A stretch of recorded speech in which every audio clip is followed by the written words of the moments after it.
Hi అండి. కడాయిలో oil వేసేసుకున్నాను. తర్వాత ఒక టేబుల్ స్పూన్ సాయిపప్పు, ఒక టేబుల్ స్పూన్ ఆవాలు, ఒక టేబుల్ స్పూన్ జీలకర్ర వేసేసుకున్నాను. చక్కగా మనకి ఫ్రై చేసేసుకోవాలి.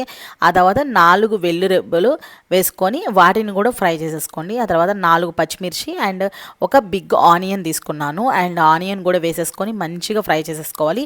దీంట్లోకి నేను కొంచెం ఒక గుప్పెడు కరివేపాకు తీసుకున్నాను. అండ్ ఇవన్నీ కూడా మంచిగా ఫ్రై చేసేసుకొని కొంచెం సాల్ట్ వేసుకొని పసుపు వేసుకొని మనకి ఫ్రై చేసుకోండి. ఆనియన్స్ అన్నీ కూడా మగ్గిపోయిన తర్వాత మనకి స్ప్రింగ్ ఆనియన్స్ అంటే ఉల్లికాడలు అంటారు కదా, వాటిని శుభ్రంగా కడిగేసుకొని వాటిని క్లీన్ చేసేసుకున్న తర్వాత మనకి ఈ ఉల్లికాడలు సన్నగా కట్ చేసేసుకొని వీటిల్లోకి వేసేసుకోవడమే. మనకి వేసేసుకున్న తర్వాత ఇది చాలా మంచిది హార్ట్కి. ఉల్లికాడలు అనేవి మనకి సన్నగా కట్ చేసుకుంటే కూర అనేది చాలా టేస్ట్ బాగుంటుందన్నమాట. అందుకే సన్నగా కట్ చేసేసుకొని వేసేసుకోండి.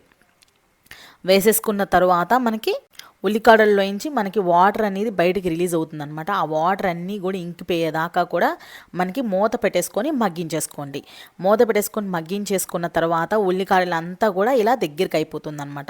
దగ్గరికి అయిపోయిన తర్వాత మనకి ఆల్రెడీ పక్కన పెట్టుకున్న కట్ చేసుకొని పక్కన పెట్టుకున్న టమాటాని ఒక మీడియం సైజు 5 తీసుకున్నాను. అంటే గ్రామ్స్ వైజ్గా 400 గ్రామ్స్ అండి. ఈ 400 గ్రామ్స్ ఆఫ్ టమాటాలని చక్కగా సన్నగా కట్ చేసుకోవాలి. సన్నగా కట్ చేసుకుంటేనే మనకి కూర అనేది టేస్ట్గా ఉంటుంది.